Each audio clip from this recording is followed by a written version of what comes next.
Hello दोस्तों, हाजिर हूँ एक और बहुत ही जबरदस्त चाइनीज सीरीज के साथ। But before we continue the series, do not forget to like the video and subscribe to my channel. हमारी जिंदगी में ऐसी बहुत सारे लोग होते हैं जिनके पास एक्स्ट्रा ऑर्डिनरी पावर्स होती हैं। ऐसा ही कुछ सीन है हमारे हीरो के साथ, जो कि फ्यूचर के बारे में सब कुछ जानता है और इसीलिए इस सीरीज का नाम द फ्यूचर लवर रखा गया है। सीरीज के फर्स्ट सीन में हम देखते हैं जियांग को, जो कि मन ही मन में कह रही थी कि आज मेरी जिंदगी का सबसे खुशी का दिन है, क्योंकि आज मेरी शादी उस इंसान से होने वाली है जिसे मैंने हमेशा चाहा। लेकिन वो बिल्कुल भी नहीं जानती थी कि आज के दिन उसकी जिंदगी में एक बहुत ही अनएक्सपेक्टेड ट्विस्ट आने वाला है। वो बहुत ज्यादा खुश थी कि इतने सालों से प्यार करने के बाद बिलाखिर आज उसकी शादी लू से होने वाली है, जबकि उसकी तरफ आने वाला लू मन ही मन में कह रहा था कि तुम नहीं जानती आज मैं तुम्हारे साथ क्या करूँगा। उसकी मौत का बदला मैं तुमसे जरूर लूंगा ताकि अपनी बाकी की सारी जिंदगी तुम हेल में गुजार सको। और तभी वो आगे बढ़ते हुए बेदर्दी से जियांग को बार बार स्टैप कर देता है। अभी उसके बदले की आग ठंडी नहीं हुई थी, तभी उसको रियलाइज होता है कि जिहाओ वो सब कुछ देख रहा है। तभी वो कहने लगा कि आखिर जिहाओ यहाँ पर क्या कर रहा था। लेकिन जिहाओ ऊपर की तरफ भागते हुए कहने लगा कि मुझे किसी भी तरह करके आज जियांग को बचाना होगा, मैं उसको बिल्कुल भी मरने के लिए नहीं छोड़ सकता। वो जियांग को बचाने के लिए ऊपर आता है और उसकी लाइफ की डायरी से वो पेज मिटा देता है जिसके ऊपर आज का दिन लिखा हुआ था। लेकिन लू उसके पीछे पीछे ऊपर आकर उसे खत्म करने की कोशिश करता है। लू से अटैक करते इससे पहले ही वो लाइटर से उस पेज को जला देता है, जिससे उनकी जिंदगी से न सिर्फ आज का दिन खत्म हो गया बल्कि ये चैप्टर भी हमेशा हमेशा के लिए क्लोज हो गया। सीन शिफ्ट होता है तो हम जियांग को देखते हैं, जो इस वक्त फुल मूड में थी और अपने सामने मौजूद लोगों को एंटरटेन करने के लिए गाने की तैयारी कर रही थी। तभी उसकी नजर सामने टेबल पर मौजूद एक शख्स पर जाती है जो इस वक्त ड्रिंक में ड्रग्स मिला रहा था। और ये देखते ही जियांग को बहुत ज्यादा गुस्सा आने लगा। तभी वो उसके पास आकर उसे हिट करके कहने लगी कि क्या तुम्हें जरा भी शर्म नहीं आती? इतनी देदादलेरी से तुम इस ड्रिंक में ड्रग्स मिला रहे हो, जबकि मैं अच्छे से जानती हूँ कि ये ड्रिंक अब तुम खुद नहीं लोगे, यकीनन किसी और को फोर्स करके ये ड्रिंक पिलाने की कोशिश करोगे। इसके जवाब में वो कहने लगा कि मैडम आप अपने काम से काम रखें, मैं ये ड्रिंक किसी को भी पिलाऊं, कम से कम आपको नहीं पिलाने वाला। तभी जियांग कहती है कि देखो तुम किस कदर बेशर्म इंसान हो, एक तो चोरी ऊपर से सीना जोरी। अपनी इस हरकत पर शर्मिंदा होने के बजाय तुम मुझ पर ही चढ़ने की कोशिश कर रहे हो। तभी वो उसे एक दफा फिर हिट करती है, लेकिन अब उस आदमी को भी बहुत गुस्सा आ रहा था।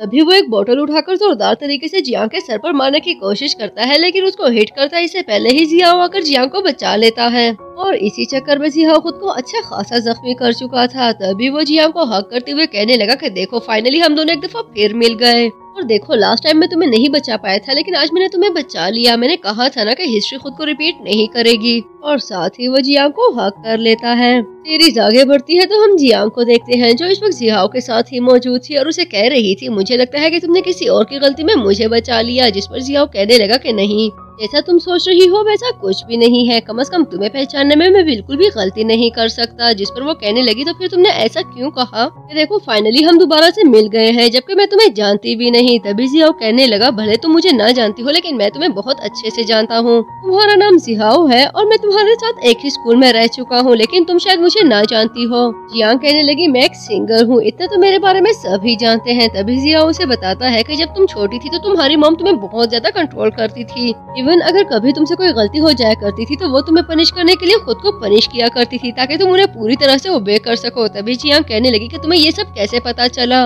अपने बारे में इन बातों को मैंने कभी किसी को नहीं पता चलने दिया। तभी वो बताता है कि मैं तुम्हारे बारे में और भी बहुत कुछ जानता हूँ जो शायद कोई ना जानता हो। जियांग उसे पूछती है कि आखिर तुम कौन हो, जिस पर वो बताने लगा कि मैं तुम्हारा फ्यूचर बॉयफ्रेंड हूँ। फ्यूचर में जाकर हम दोनों रिलेशनशिप में आ जाएंगे और तुम मेरी गर्लफ्रेंड बन जाओगी। जबकि बाहर खड़ा लू सोच रहा था कि आखिर ये दोनों क्या बातें कर रहे हैं और जिहाओ जियांग को कैसे जानता होगा। लेकिन जिहाओ की बातों ने अब जियांग को परेशान कर दिया था। तभी वो मन ही मन में कहने लगी कि तुम पता नहीं कैसी ऊटपटांग बातें कर रहे हो और वहाँ से चली जाती है। नेक्स्ट सीन में हम जियांग को देखते हैं, जिस वक्त काफी गुस्से में थी और बड़बड़ाते हुए कह रही थी कि कितना अजीब इंसान है, झूठा कहेंगा। अभी उसके सामने एक दफा फिर वही गुंडा मान आ जाता है, जो आते ही कहने लगा मैडम तुम्हें क्या लगा था कि हर बार तुम्हारा हीरो तुम्हें आकर बचा लेगा? आज की रात तो तुम्हारा इतना पक्का बंदोबस्त करूंगा कि तुम्हें खुद समझ नहीं आएगी कि तुम्हारे साथ हुआ क्या है। तभी जियांग वहाँ से भागने की कोशिश करती है, लेकिन फिलहाल वो इस कोशिश में नाकाम थी। मान अपने नापाक इरादों में कामयाब होता है इससे पहले ही वहाँ पर लू की एंट्री होती है, जो आते ही उसको बचा लेता है और जियांग को लेकर वहाँ से भाग गया। काफी देर तक भागते रहने के बाद वहाँ पर मौजूद कुछ लोग मान और उसके गुंडों को मिसगाइड करते हुए वहाँ से भेज देते हैं। तभी लू जियांग को लेकर वहाँ से चला गया।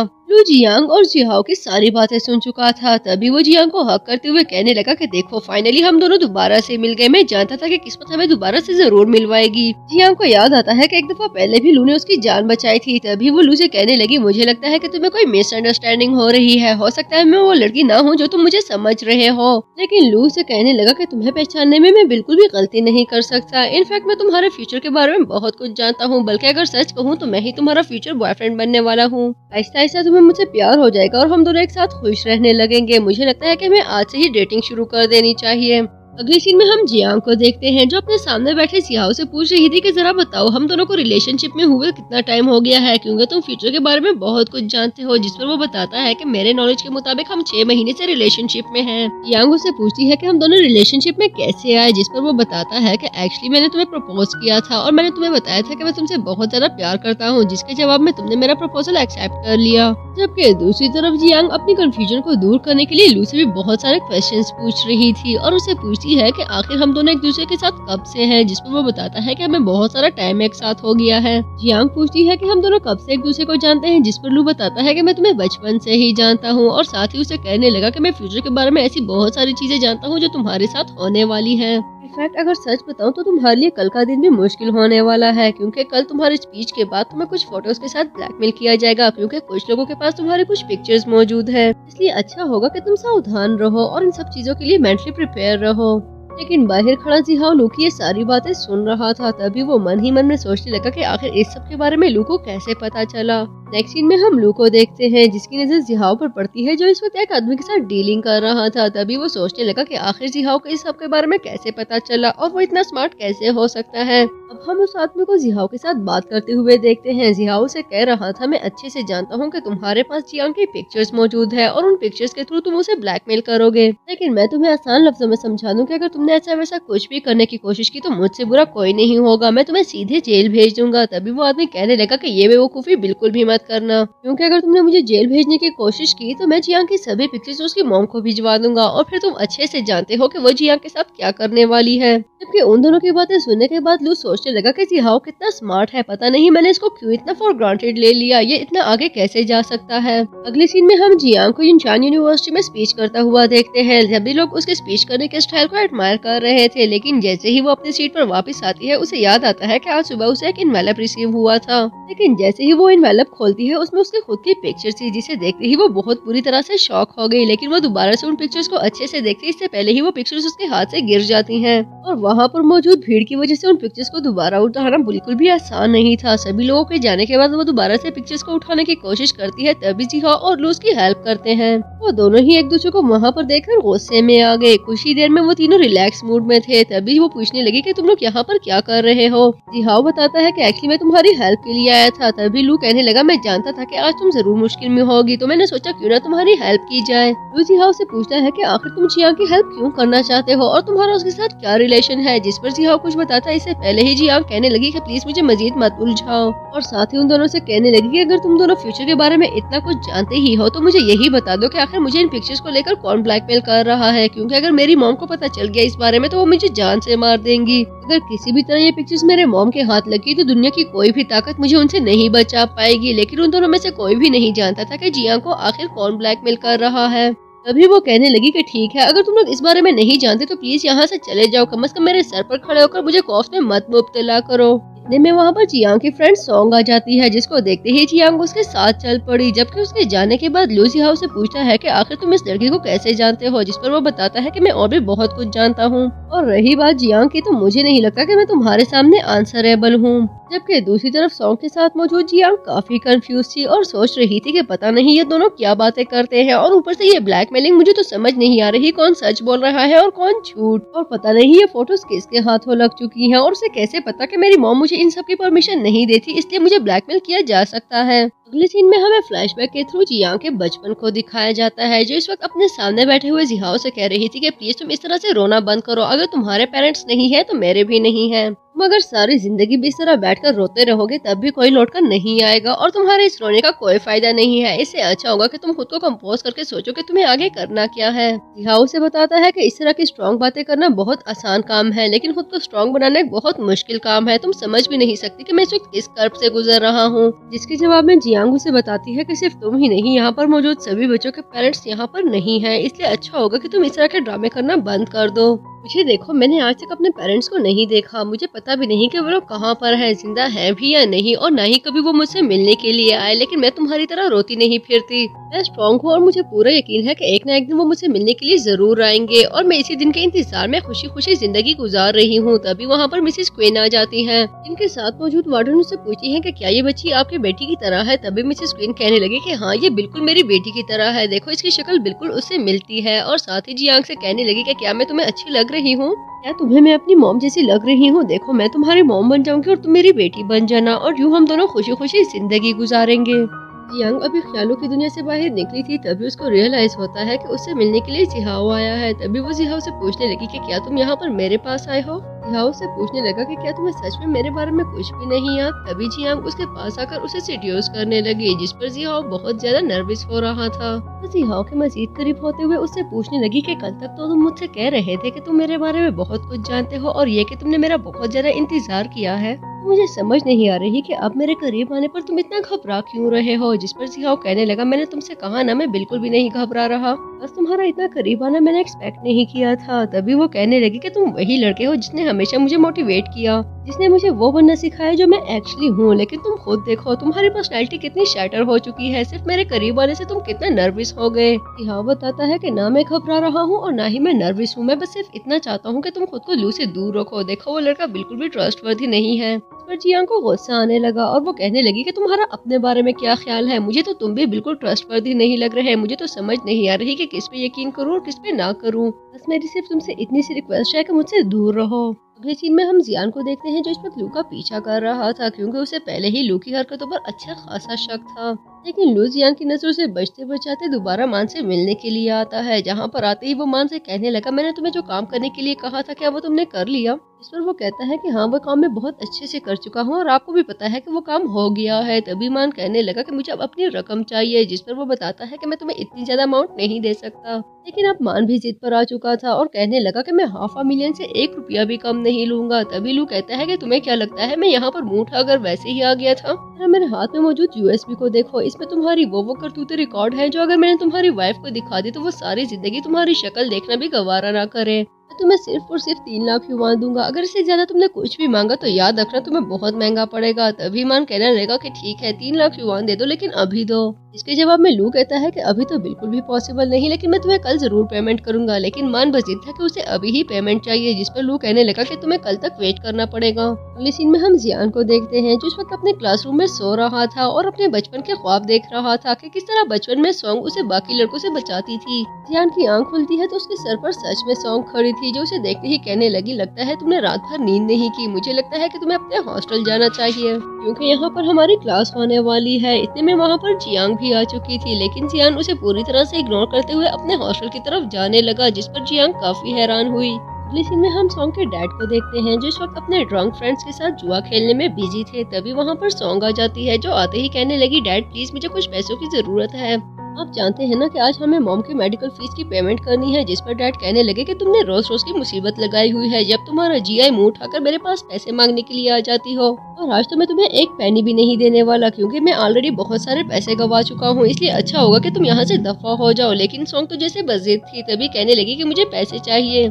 इस पर उसके डैड को गुस्सा आ जाता है और वो उठकर उसके पास आते हुए कहने लगे कि क्या तुम्हें मेरी कही हुई बात सुनाई नहीं दी, मैंने तुम्हें कहा ना कि मेरे पास 1 रुपया भी नहीं है। और मुझे समझ ये नहीं आती कि आखिर उस जिंदा लाश को बचाकर तुम क्या करोगे। कितने पैसे हमने गवा दिए, कितना टाइम गवा दिया, लेकिन तुम्हारी माँ ठीक नहीं हुई। कम से कम इसके बाद मैं तुम्हें और तुम्हारी माँ पर कुछ भी खर्च नहीं करने वाला क्योंकि मैं थक चुका हूँ तुम माँ बेटी को पालते हुए। तभी सॉन्ग कहने लगी कि मुझे पैसे चाहिए और अभी के अभी चाहिए।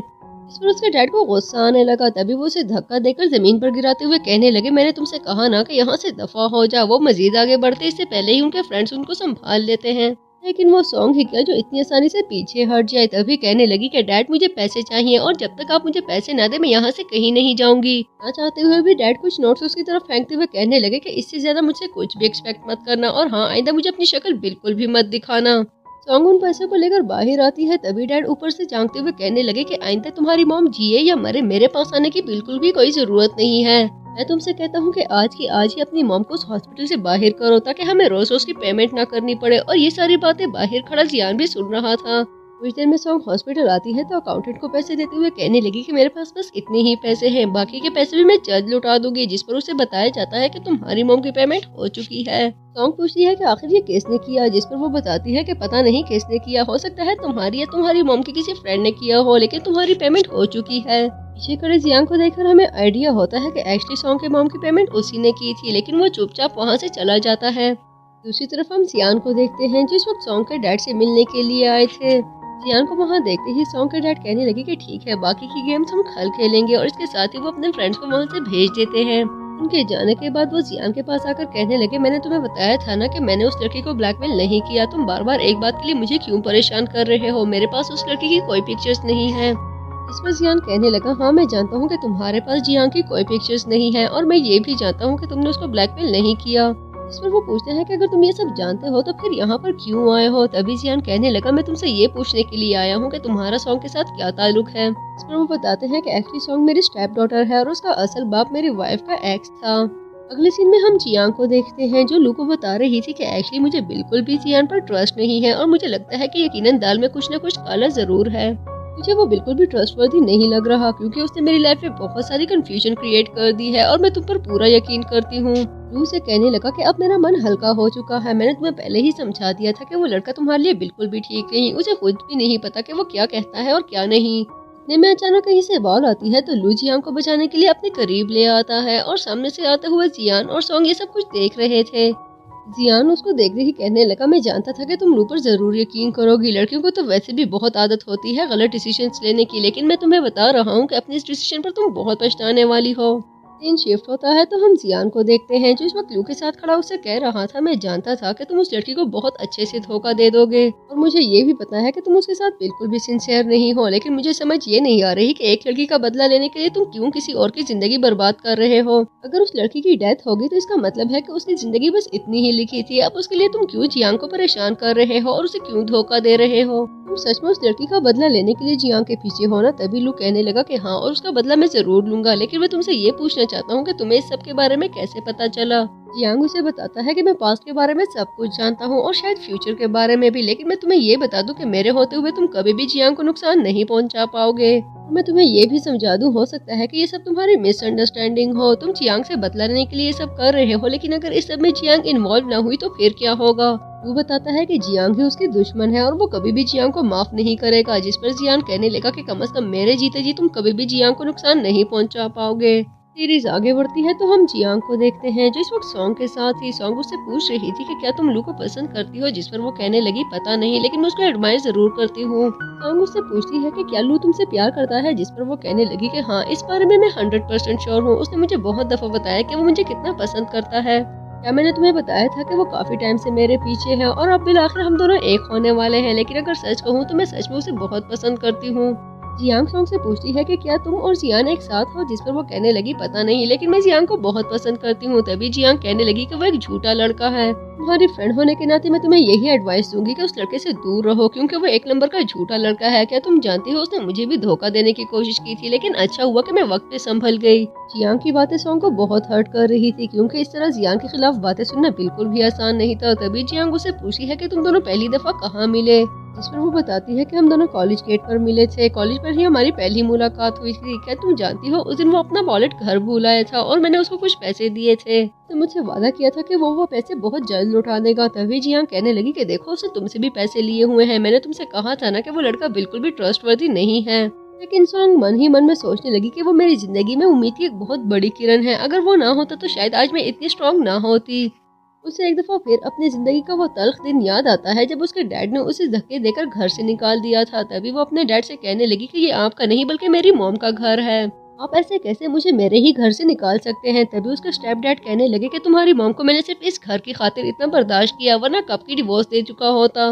लेकिन तुम्हें मैं बिल्कुल भी बर्दाश्त नहीं करूंगा और मैं तुम्हें बता दूं कि अगर आइंदा इस घर में घुसने की कोशिश की तो मैं अभी का अभी जाकर तुम्हारी मॉम को हॉस्पिटल से धक्के देकर बाहर निकलवा दूंगा। इसलिए अच्छा होगा कि तुम यहाँ से दफा हो जाओ और आइंदा मुझे अपनी टेंशन ज़्यादा शक्ल बिल्कुल भी मत दिखाना।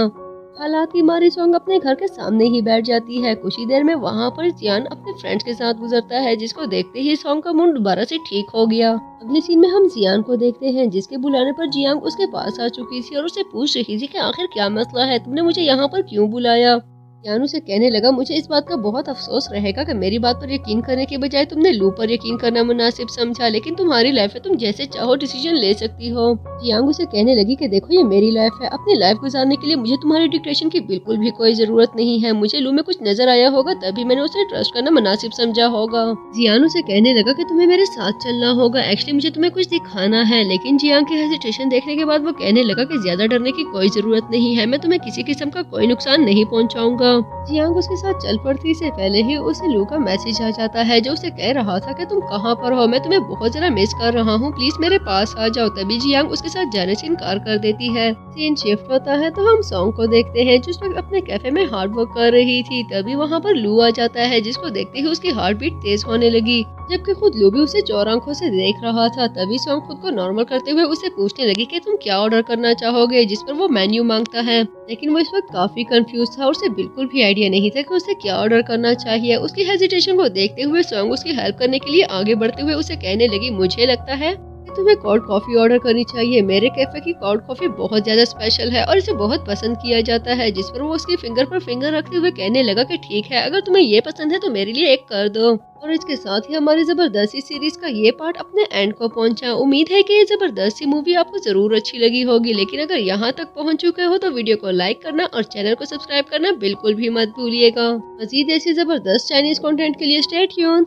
हेलो दोस्तों, हाजिर हूँ इंटरेस्टिंग सी सीरीज द फ्यूचर लवर के पार्ट 2 के साथ। But before we continue the series, do not forget to like the video and subscribe to my channel. Part 2 के फर्स्ट सीन में हम देखते हैं लू को, जो कि इस वक्त सॉन्ग के कैफे में मौजूद था और वो दोनों चोर आंखों से एक दूसरे को बार बार देखे जा रहे थे। सॉन्ग लू को उसका ऑर्डर सर्व करती है, जबकि लू अपनी आंखों से उसकी खूबसूरती मापने में मसरूफ था। एक दूसरे की मौजूदगी में वो दोनों ही काफी खुश नजर आ रहे थे। तभी वहाँ पर जियांग आ जाती है, जिसके साथ साथ जियान भी मौजूद था। वो दोनों लू और सॉन्ग का एक दूसरे को इस तरह से देखते हुए देखकर काफी कंफ्यूज हो गए। स्पेशली जियांग को बिल्कुल भी समझ नहीं आ रही थी कि लू यहाँ पर क्या कर रहा है और वो दोनों एक दूसरे को इस तरह से क्यों देख रहे हैं। तभी वो दोनों गुस्से में वहाँ से चले जाते हैं, जबकि लू और सॉन्ग दोनों ही उन दोनों की मौजूदगी से बेखबर थे और न ही उन्हें पता था कि उन दोनों को इस तरह एक साथ देख लिया गया है। जियांग जो उसकी पसंदीदगी में आगे बढ़ती जा रही थी, लू की ये हरकत उसे बिल्कुल भी अच्छी नहीं लगी। अगले सीन में हम जियांग को देखते हैं, जो इस वक्त जियांग के साथ मौजूद थी और उसे पूछ रही थी कि आखिर लू सॉन्ग के साथ क्या कर रहा था। इसके जवाब में वो कहने लगा कि तुम एक बहुत ही मासूम और बेखबर लड़की हो, तुम्हें बिल्कुल भी आइडिया नहीं होता कि तुम्हारे आगे पीछे, इनफैक्ट तुम्हारे नाक के नीचे हो क्या रहा है। जियांग उससे पूछती है कि क्या लू सॉन्ग को पसंद करता है, जिस पर वो बताने लगा कि हाँ ये बात सही है, एक्चुअली लू सॉन्ग को ही पसंद करता है। अब जियांग कहने लगी, लेकिन उसने मुझे कहा था कि वो मेरा फ्यूचर बॉयफ्रेंड बनने वाला है और हम दोनों रिलेशनशिप में होंगे। इनफैक्ट वो तो मेरे साथ डेट पर जाना चाहता था। पता नहीं अचानक से मेरी लाइफ में ये क्या शुरू हो गया है। मैं जिस पे ट्रस्ट करना चाहूँ वो दगाबाज निकलता है। मुझे यकीन नहीं आ रहा कि मैं किस पर ट्रस्ट करूँ और किस पे ना करूँ। अंग उसे बताता है कि एक्चुअली लू ही तुम्हारा फ्यूचर बॉयफ्रेंड बनेगा और हो सकता है तुम दोनों सच में रिलेशनशिप में आ जाओ, लेकिन एक्चुअली वो तुमसे बदला लेने के लिए ये सब करेगा। जियांग उससे पूछती है कि आखिर वो मुझसे किस बात का बदला लेना चाहता है। तभी सॉन्ग बताने लगा कि एक्चुअली उसकी लाइफ में कोई लेडी थी जो शायद तुम्हारी वजह से खो गई और इसी बात का उसे बहुत ज्यादा गुस्सा है। लेकिन तुम्हें बहुत ज्यादा सावधान रहना पड़ेगा, क्योंकि उसने मुझे साफ साफ लफ्जों में बता दिया है कि वो तुम्हें बिल्कुल भी माफ नहीं करने वाला। और अगर साफ साफ कहूँ तो तुम्हें लेकर वो सच में बहुत ज्यादा गुस्से में है। तभी जियांग पूछने लगी कि आखिर पास्ट में ऐसा क्या हुआ था कि मेरी वजह से वो लेडी खो गई। जियान कहने लगा कि एक्चुअली मैं पास्ट के बारे में ज्यादा नहीं जानता। सच कहूँ तो मैं खुद भी जानना चाहता था कि ऐसा क्या हुआ होगा कि वो इतने गुस्से में है, लेकिन मैं जान नहीं पाया। वो दोनों अपनी कॉन्वर्सेशन में इतने खो गए थे कि जियांग को रियलाइज ही नहीं हो पाया कि बाहर खड़ी उसकी मॉम उसे देख चुकी है। अचानक से वेटर जियांग के ऊपर कुछ खिराने लगा तो जियान उसे प्रोटेक्ट करता है। तभी वहाँ पर जियांग की मॉम आ जाती है, जिसे देखते ही वो बुरी तरह से घबरा गई। अगले सीन में हम जियांग की मॉम को देखते हैं, जिसे देखते हुए वो बुरी तरह से रो रही थी, क्योंकि उसकी मॉम को हमेशा की तरह आज फिर से पनिश किया जा रहा था। जियांग को इस तरह से डेट करता हुआ देखकर उसकी मॉम पूरी तरह से हर्ट हो चुकी थी और यही वजह थी कि वो खुद को पनिश कर रही थी। जियांग मुसलसल रोते हुए उन्हें रिक्वेस्ट कर रही थी कि प्लीज आप इस तरह से मत करें, लेकिन वो कहने लगी कि तुमने मेरा मान तोड़ा है, मुझे बिल्कुल भी अच्छा नहीं लगा तुम्हें इस तरह से एक लड़के के साथ देखकर। जियांग के बहुत ज्यादा इंसिस्ट करने पर वो कहने लगी कि ठीक है, अगर तुम मुझसे प्रॉमिस करती हो कि तुम आइंदा कभी भी ऐसी हरकत नहीं करोगी तो मैं ये प्रोसेशन रुकवा देती हूँ। जिस पर वो कहने लगी कि मैं आइंदा कभी भी ऐसा नहीं करूंगी। अब मॉम अपनी पनिश को रुकवा चुकी थी तो जियांग को रियलाइज होता है कि बचपन से ही वो इस मेंटल ट्रॉमा से गुजरती हुई आ रही है और ये बिल्कुल भी आसान नहीं था। नेक्स्ट सीन में हम जियांग को देखते हैं जिसके सामने बैठी हुई मिसेस क्वीन उसे कह रही थी, तुम जानती हो ना कि ये सब देखकर मुझे कितना गुस्सा आता है, तो फिर क्या जरूरत है एक लड़के के साथ डेट पर जाने की। देखो ऐसा नहीं है कि मैं चाहती हूँ कि तुम सारी जिंदगी सिंगल रहो या तुम्हारी लाइफ में कोई भी ना आए, लेकिन मैं चाहती हूँ कि किसी पे ट्रस्ट करने से पहले तुम ये जान लो कि वो ट्रस्टवर्दी है भी या नहीं। अभी जियांग कहने लगी कि आप बिल्कुल बेफिक्र हो जाएं, आइंदा मैं किसी के करीब जाने के बारे में सोचूंगी भी नहीं। इतने में जियांग को कुछ मैसेजेस रिसीव होते हैं जो कि मांग की तरफ से थे और वो कह रहा था कि अगर कल तक तुमने मुझे 30,000 युआन ना दिए तो मैं ये सारी पिक्चर्स तुम्हारी मॉम को फॉरवर्ड कर दूंगा। जियांग सोचने लगी कि पता नहीं ये कौन है, इसके पास ये पिक्चर्स कहाँ से आए और ये कैसे जानता है कि मेरी मॉम मुझे इन सब चीजों के लिए अलाउ नहीं करती। तभी मिसेस क्वीन उससे पूछने लगी कि किसके मैसेजेस थे। जियांग उन्हें टालने की कोशिश करती है, तभी वो कहने लगी कि मुझे अपना फोन दिखाओ, और यूँ ना चाहते हुए भी जियांग को उन्हें अपना फोन दिखाना पड़ा। बहुत कुछ टटोलने के बावजूद भी उन्हें वहाँ पर पिक्चर्स ना मिली। तभी वो जियांग को उसके रूम में जाकर रेस्ट करने के लिए कहती हैं। सीरीज आगे बढ़ती है तो जियांग अपने बार में मौजूद थी जहां पर वो अपने बॉस के साथ फोटो चेक करते हुए कह रही थी, मुझे समझ नहीं आ रही कि आखिर ये पिक्चर्स किसने क्लिक की हैं। इन पिक्चर्स की वजह से मेरी जिंदगी में बहुत बड़ी मुसीबत आ गई है और मुझे अच्छी तरह से कंट्रोल किया जा रहा है। जिस पर बॉस कहने लगा कि तुम परेशान मत हो, हम अभी पता लगा लेंगे। जिस एंगल और जिस जगह से ये पिक्चर्स ली गई हैं यकीनन वहाँ पर कैमरा जरूर मौजूद होंगे और हमें कुछ ही देर में पता चल जाएगा कि इस सब के पीछे किसका हाथ है। फोटो चेक करने पर उसे पता चलता है कि इस सब के पीछे एक्चुअली लू का हाथ है, जिस पर उसे बिल्कुल भी यकीन नहीं आ रहा था। वो अपने बॉस को बताती है कि वो आईने से यहाँ पर सिंगिंग के लिए नहीं आएगी। जिस पर वो कहने लगे कि देखो मैं ये सारी चीजें हैंडल कर लूंगा, लेकिन तुम अपनी जॉब ना छोड़ो। लेकिन वो अपनी बात पर बस थी। लेकिन वो मन ही मन में सोचने लगी, इसका मतलब है कि जियांग की कही हुई एक एक बात सच है। अगले सीन में लू से मिलने के लिए जियांग कॉलेज आती है। उसको देखते ही लू से पूछने लगा कि तुम काफी दिनों से गायब हो, मुझे समझ नहीं आ रही कि तुम कहाँ गुम रहती हो। बातों बातों में जियांग अपनी कॉफी लू के कपड़ों के ऊपर फेंक देती है, जिसे उसे चेंज करने के लिए रेस्ट रूम में जाना पड़ा। लू रेस्ट रूम में जाकर अपनी शर्ट चेंज करता, इससे पहले ही जियांग वहाँ पर पहुंचकर लॉकर से उसका फोन उठा चुकी थी क्योंकि वो लू के डेटा को एक्सेस करना चाहती थी। लेकिन लू के फोन पर लगे हुए पासवर्ड को खोलना आसान काम नहीं था। वो मुसलसल पासवर्ड खोलने की कोशिश कर रही थी, लेकिन उसे बिल्कुल भी आइडिया नहीं था कि इस फोन का पासवर्ड क्या हो सकता है। जबकि दूसरी तरफ कुछ ही देर में वहाँ पर लू आ जाता है, जिसे अपने लॉकर खोलते ही आइडिया हो चुका होता है कि कोई उसका फोन उठाकर ले गया है। तभी वो आगे पीछे ढूंढने की कोशिश करता है कि उसका फोन कहाँ पर है। वो आगे पीछे ढूंढने लगा कि यहाँ पर उसके अलावा कौन मौजूद हो सकता है, जबकि इस सबसे जियांग बिल्कुल बेखबर थी। लू जियांग तक पहुँचा, इससे पहले ही जियांग को हाथ से पकड़ के पीछे की तरफ ले गया। लेकिन लू भी कहाँ इतनी आसानी से पीछे हटने वाला था। तभी उसके आगे बढ़ते हुए कदमों को देखते हुए जियांग को हाथ से पकड़ के एक वॉशरूम के अंदर चला जाता है, जबकि लू एक एक करके सभी वॉशरूम्स को चेक कर रहा था। तभी इस सिचुएशन को देखते हुए जियान अपनी शर्ट उतारने लगा, जिसको देखते ही जियांग उसे ऐसा करने से मना करती है, लेकिन जियान उसे चुप रहने के लिए कहता है। कुछ देर में वहाँ पर लू पहुँच गया, जो दरवाजा खोलने की कोशिश करता है, लेकिन जियांग के रेजिस्टेंस को देखते हुए वो कहने लगा कि अपना दरवाजा खोलो, तुम जो कोई भी हो, मुझे तुमसे बात करनी है। दरवाजा खोलते ही जियांग कहने लगा कि क्या तुम्हारा दिमाग ठीक है, मैं शावर ले रहा हूँ और तुम अंदर घुसने की कोशिश कर रहे हो। जिस पर लू बताता है कि मेरा फोन खो गया है और मुझे तुम्हारी तलाशी लेनी होगी। जिस पर जियांग कहने लगा कि मेरे पास तुम्हारा फोन नहीं है और न ही मैं तुम्हें तलाशी दूंगा। अगर तुम्हें बहुत प्रॉब्लम है तो मैं पुलिस को कॉल करके अभी के अभी यहाँ बुला लेता हूँ। लू से कहने लगा कि अगर तुमने मेरा फोन चोरी नहीं किया तो इतना घबरा क्यों रहे हो। जिस पर जियांग कहने लगा मैं बिल्कुल भी नहीं घबरा रहा और न ही मुझे घबराने की कोई जरूरत है, लेकिन एक बात मैं तुम्हें समझा दूं कि अगर तुमने मुझे परेशान करना बंद न किया तो मैं अभी तुम्हारी कंप्लेंट कर दूंगा। तभी ना चाहते हुए भी लू को वहाँ से जाना पड़ा। शिफ्ट होता है तो हम लू को देखते हैं, जो इस वक्त मिस्टर मान से मिलने के लिए पहुँच चुका था और उनको देखते ही कहने लगा मैंने तुमसे कहा था ना कि तुम्हें उस लड़की को एक दफा फिर ब्लैकमेल करना है और इस बार मैं तुम्हें 1 लाख युआन देने के लिए रेडी हूँ। जिस पर वो पहले काफी खुश नजर आए, लेकिन फिर उन्हें अचानक से जियांग की बातें याद आती हैं, जिन्होंने उसे बताया था कि एक्चुअली लू को तुमसे बहुत ज्यादा खतरा है, क्योंकि वो जानता है कि अगर तुमने किसी के सामने उसके राज उगल दिए तो उसके सारे राज दुनिया के सामने आ जाएंगे और तुमसे जान छुड़ाने के लिए वो कोई भी कदम उठा सकता है। तभी वो कहने लगा कि आखिर तुम उस लड़की को खुद ब्लैकमेल क्यों नहीं कर देते। लेकिन लू से बताता है कि अगर ये काम मुझे खुद करना होता तो फिर मैं तुम्हें इतनी बड़ी बड़ी अमाउंट क्यों देता और तुम्हें ज्यादा मेरे मामला में पड़ने की कोई जरूरत नहीं है। तुम्हें जितना करने के लिए कहा जाए बस उतना किया करो। अगर तुम इस अमाउंट से सेटिस्फाइड नहीं हो तो मैं तुम्हें मजीद पैसे भी दे सकता हूँ। देखो मैं तुम्हारे लिए कितने सारे पैसे लाया हूँ। जिस पर वो कहने लगा मुझे समझ नहीं आ रही कि तुम उस लड़की को क्यों ब्लैकमेल कर रहे हो। लू से कहने लगा कि देखो जरूरत से ज्यादा जाने की कोशिश मत करो, ऐसा ना हो कि तुम इन पैसों से भी जाओ और फिर उसके बाद मैं ये सारी यूएसबी का डेटा तुम्हारी वाइफ और तुम्हारी बेटी को भी दिखा दूं, इसलिए अच्छा होगा कि तुम अपनी हाथ में रहो। यूएसबी का नाम सुनते ही मां की सारी हवा निकल चुकी थी, लेकिन उसके बदलते हुए मूड को देखते हुए लू से कहने लगा कि मैं तुम्हें और भी बहुत सारे पैसे दे सकता हूँ, और उसके सामने बहुत सारे पैसे रख देता है। लू वहाँ से जा चुका था, लेकिन अब मिस्टर मान को भी रियलाइज हो चुका था कि वो बहुत बुरी तरह से फंस चुका है।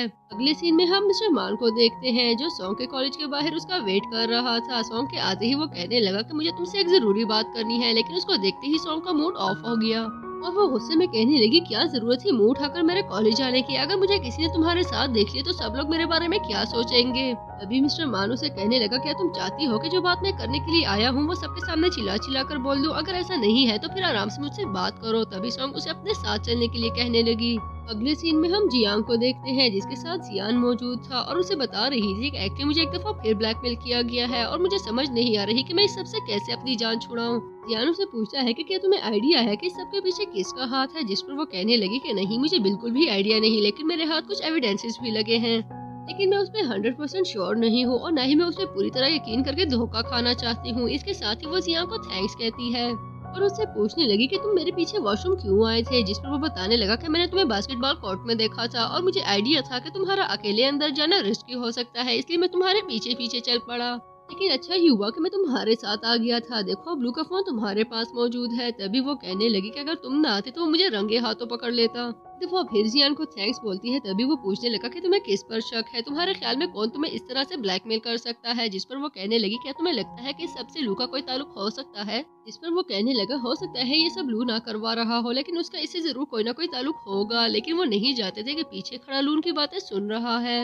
अभी वो सामने आते हुए पूछने लगा कि आखिर वो ऐसी कौन सी बात है जिसका तुम लोगों को मुझ पर शक है कि उसका ताल्लुक मुझसे हो सकता है। अब लू उनके पास आकर बैठ चुका था और उनसे कहने लगा मुझे लगा था कि हम सब अच्छे फ्रेंड्स हैं, लेकिन तुम लोगों की बातें सुनकर मुझे ऐसे लगने लगा है जैसे मुझ पर तुम लोगों को किसी किस्म का शक है। अगर तो ऐसा है तो तुम लोग मुझसे खुलकर पूछ सकते हो, क्योंकि मैंने तुम लोगों से कभी कुछ भी नहीं छुपाया। तभी जियान उससे पूछने लगा कि आखिर तुम्हारा सॉन्ग से क्या ताल्लुक है, उसे कैसे जानते हो, जिस पर वो बताता है कि एक्चुअली सॉन्ग मेरे बचपन की दोस्त है और हम दोनों बचपन से ही एक दूसरे को जानते हैं। वो मेरे दिल के बहुत करीब है, इसलिए मैं हमेशा उसके पास रहना पसंद करता हूँ। मुझे नहीं लगता कि इससे किसी को कोई प्रॉब्लम होनी चाहिए। क्या मुझे और सॉन्ग को लेकर तुम लोगों को कोई प्रॉब्लम है, लेकिन कोई भी उसे जवाब नहीं देता। तभी जियांग उसे अपना फोन दिखाते हुए पूछने लगी कि उस दिन तुम बार में क्या कर रहे थे, जिस पर वो बताने लगा कि मैं तुम्हारा म्यूजिक एंजॉय करना चाहता था। जियांग उससे पूछती है कि तुम इतनी खामोशी से पीछे क्यों बैठे हुए थे, तुम जानते थे ना कि तुम मेरे फ्यूचर बॉयफ्रेंड हो, तो तुम खड़े होकर मुझे अप्रिशिएट क्यों नहीं कर रहे थे, जिस पर वो बताने लगा कि वो सब फ्यूचर की बातें थी। वैसे भी तब तुम मुझे नहीं जानती थी, तो मुझे लगा था कि शायद मेरा इस तरह खड़े होकर तुम्हें अप्रिशिएट करना शायद तुम्हें अच्छा ना लगे। यांग उसे कहने लगी कि अगर तुम्हारे और सॉन्ग के बीच में कुछ चल रहा है तो तुमने मेरे दिल में क्यों उम्मीद डाली, जिस पर वो बताता है कि मेरा और तुम्हारा जो कुछ भी है वो फ्यूचर का है। जियान कहने लगा मुझे लगता है कि बहुत सारी चीजें ऐसी हैं जिसे हमें क्लियर करना चाहिए। तभी जियान कहने लगी इस सारी चीजों को क्लियर करने के लिए हमें घोस्ट बिल्डिंग जाना होगा। हो सकता है वहाँ जाते ही हमें हमारे बहुत सारे क्वेश्चंस के आंसर मिल जाएं। लेकिन वो तीनों घोस्ट बिल्डिंग की तरफ जाते इससे पहले ही जियांग लू से पूछने लगा कि आखिर तुम्हारा मिस्टर मार्क के साथ क्या ताल्लुक है, जिस पर वो बताने लगा कि एक्चुअली वो सॉन्ग के डैड हैं। सॉन्ग की ही वजह से कभी कभी उनसे मुलाकात हो जाती है, वरना इससे ज्यादा हमारे बीच में कुछ भी नहीं है। और यूं वो तीनों घोस्ट बिल्डिंग की तरफ जाने लगे। जबकि दूसरी तरफ हम सॉन्ग को देखते हैं जिसके सामने खड़ा मिस्टर मान उसे बुरी तरह से टॉर्चर करते हुए कह रहा था कि तुम्हारी हिम्मत भी कैसे हुई मुझे इनकार करने की। लेकिन सॉन्ग बजीद थी कि वो कभी भी घोस्ट बिल्डिंग नहीं जाएगी, जिस पर मिस्टर मान उसे कहने लगे क्या तुम्हें लगता है कि तुम्हारी इतनी औकात है कि मुझे इनकार कर सको, क्या तुम्हें लगता है कि तुम इनकार करोगी तो मैं तुम्हें यहाँ से जिंदा जाने दूंगा। जिस पर वो कहने लगी कि मुझे तो ये भी नहीं पता कि तुम मुझे घोस्ट बिल्डिंग से जिंदा निकलने दोगे भी या नहीं। लेकिन अब उनका तशद्दुद बढ़ता ही जा रहा था। यूं ना चाहते हुए भी सॉन्ग को घोस्ट बिल्डिंग जाने के लिए राजी होना पड़ा। अगले सीन में जियांग, सियान और लू घोस्ट बिल्डिंग पहुंचते हैं तो वो देखते हैं कि वहां पर पहले से ही सॉन्ग मौजूद है। जियांग उसके पास आते हुए उससे पूछने लगी कि तुम यहाँ पर क्या कर रही हो। तभी लू और सियान उनको बचाने के लिए आगे बढ़ते हैं, लेकिन जियांग को बचाने के बजाय लू सॉन्ग को बचाने के लिए आगे बढ़ता है, जबकि सियान जियांग को बचाते हुए खुद जख्मी हो चुका था। अगले सीन में जियान को दिखाया जाता है जो इस वक्त हॉस्पिटल में मौजूद था। डॉक्टर उसे बता रहे थे कि आपके जख्म काफी गहरे हैं, इसलिए हमें आपको एनेस्थीसिया देना पड़ेगा, जिस पर वो बताता है कि मुझे इससे एलर्जी है, आपको जो ट्रीटमेंट करना है बस ऐसे ही कर दें। तभी डॉक्टर बताने लगे कि इस तरह आपको बहुत ज्यादा पेन हो सकती है, लेकिन वो इस पेन को बर्दाश्त करने के लिए रेडी था। उसको इस तरह से दर्द सहता देखकर जियांग को बहुत बुरा लग रहा था। तभी वो उसके पास आते हुए उसे खुद को बचाने के लिए थैंक्स कहती है। सिर्फ इतना ही नहीं बल्कि जियांग को दर्द में देखकर वो उसका हाथ मजबूती से पकड़कर उसका साथ देने लगी, जिस पर जियांग को बहुत अच्छा लग रहा था। लेकिन जियांग सोच रही थी कि आखिर लू ने सॉन्ग को बचाने के बजाय उसे क्यों नहीं बचाया। नेक्स्ट सीन में हम सॉन्ग को देखते हैं जिसका ट्रीटमेंट इस वक्त जारी था, लेकिन वो सोच रही थी कि आखिर लू ने जियांग को बचाने के बजाय उसे क्यों बचाया। क्या वो मुझे पहले से ही जानता है? कहीं ऐसा तो नहीं कि वो मुझे पसंद करता हो। लेकिन उसके बाहर आते ही लू उसके पास आकर उससे पूछने लगा कि तुम कैसी हो, जिस पर वो बताने लगी कि एक्चुअली अब मैं ठीक फील कर रही हूँ। लेकिन अचानक से लू वहाँ से गायब हो जाता है। नेक्स्ट सीन में हम जियान और जियांग को देखते हैं जो इस वक्त इसी बात को डिस्कस कर रहे थे कि आखिर घोस्ट बिल्डिंग में सॉन्ग पहले से ही क्या कर रही थी। जियान जियांग को बताता है कि तुम्हें ब्लैकमेल करने वाला कोई और नहीं बल्कि सॉन्ग के स्टेप डैड है, जो शायद उसे भी बुरी तरह से ब्लैकमेल कर रहे हैं। जियांग कहने लगी मुझे समझ नहीं आ रही कि आखिर ये सब करने के पीछे इन सब का मकसद क्या है। मुझे ब्लैकमेल करके इनको क्या हासिल होगा? मेरे पास तो उनको देने के लिए पैसे भी नहीं है। सीन शिफ्ट होता है तो हम मिस्टर मान को देखते हैं जिन्हें इस वक्त बुरी तरह से हाथों से बांध दिया जा चुका था। लेकिन हैरत अंगेज बात ये थी कि उन्हें किडनैप करने वाला कोई और नहीं बल्कि खुद लू था। अगले सीन में जियान और जियांग को दिखाया जाता है जो इस वक्त इसी बात को डिस्कस कर रहे थे कि आखिर मिस्टर मान लू के कहने पर ये सब क्यों कर रहा है। तभी जियान उसे बताता है कि वही सॉन्ग के फादर है। वो शायद तुम्हें और सॉन्ग को वहाँ पर बुलाकर मारना चाहते थे, लेकिन थैंक गॉड मैं और लू भी वहाँ पर वक्त पर पहुँच गए, वरना शायद तुम लोगों को कोई ना बचा पाता। जियान जियांग को बताता है कि एक्चुअली सॉन्ग की लाइफ बिल्कुल भी आसान नहीं, उसके अपने स्टेप फादर के साथ बहुत सारे क्लैशेस चल रहे हैं। तभी वहाँ पर सॉन्ग आ जाती है जो लू को ढूंढ रही थी, लेकिन वो लोग बताते हैं कि हमने लू को नहीं देखा। जियांग सॉन्ग से कहने लगी कि देखो अगर तुम्हें कभी भी कोई प्रॉब्लम हो तो मेरे पास जरूर आना, हम तुम्हारे फ्रेंड्स हैं और हर मुश्किल में तुम्हारा साथ जरूर देंगे। सॉन्ग के जाने के बाद जियांग जियान से कहने लगी कि उसकी लाइफ ऑलरेडी बहुत मुश्किल है, अगर हम उसकी मुश्किलें कम नहीं कर सकते तो कम से कम बढ़ाएंगे तो बिल्कुल भी नहीं। जबकि दूसरी तरफ हम लू को देखते हैं जिनके सामने बैठा मिस्टर मानू से पूछ रहा था कि आखिर तुम ये सब क्यों कर रहे हो, जिस पर लू कहने लगा तुम्हारी हिम्मत भी कैसे हुई सॉन्ग के सब में इन्वॉल्व करने की।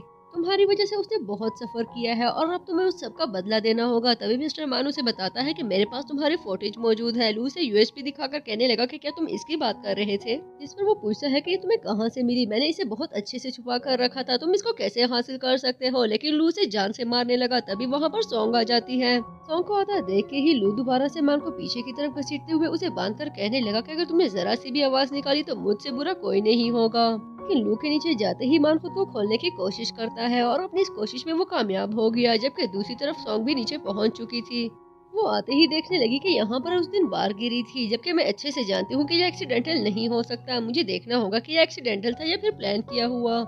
में वहाँ पर लू आ जाता है जो आते ही सॉन्ग से पूछने लगा कि तुम यहाँ पर क्या कर रही हो, जिस पर वो भी पूछती है कि तुम यहाँ पर क्या कर रहे थे। वो बताती है कि एक्चुअली मैं यहाँ पर ऑब्जर्व करने आई थी। मैं उस दिन अपने डैड के कहने पर यहाँ पर आई थी, लेकिन उसके बाद हमारे ऊपर बार गिर गई। मैं देखना चाहती हूँ कि ये प्लांट था या नेचुरल। तभी लू से वहाँ से जाने के लिए कहता है, जिस पर वो मना कर देती है। तो लू से इंसिस्ट करते हुए पूछने लगी कि तुम यहाँ पर क्या कर रहे थे, जिस पर लू से कहता है कि मैं बाद में तुम्हें सब कुछ बता दूंगा। देखो मैंने बचपन से लेकर आज तक कभी तुमसे झूठ नहीं बोला और आज भी नहीं बोलूंगा, लेकिन फिलहाल तुम्हारा यहाँ पर रहना बिल्कुल भी सेफ नहीं, इसलिए प्लीज तुम यहाँ से चली जाओ। सॉन्ग एक दफा फिर अंदर जाने की कोशिश करती है, तभी लू उसे पकड़कर हक कर लेता है। सॉन्ग के जाने के बाद लू एक दफा फिर ऊपर आता है तो वो देखता है कि मान अपने हाथ खोल चुका है। सिर्फ इतना ही नहीं बल्कि वो लू पर अटैक करने लगा, जिससे लू खुद को बचा लेता है। लेकिन अब मान को बचाने वाला कोई भी नहीं था। वो पूरी बिल्डिंग में लू से भागता फिर रहा था, जबकि लू उसको जान से मारने के लिए बेताब था। जबकि दूसरी तरफ हम जियांग को देखते हैं जो इस वक्त जियांग के साथ हॉस्पिटल आया था, क्योंकि उसके वाउंड्स में बहुत ज्यादा पेन हो रही थी। तभी डॉक्टर उसे शर्ट उतारने के लिए कहता है, जिस पर जियांग वहाँ से चली गई। इतने में जियांग को मिस्टर मान की कॉल आती है जो उसे घोस्ट बिल्डिंग में बुला रहा था। जियांग पूछने लगी कि तुम मुझे वहाँ पर क्यों बुला रहे हो, जिस पर वो बताता है कि इस तरह तुम्हें बहुत सारे सीक्रेट्स का पता चल जाएगा।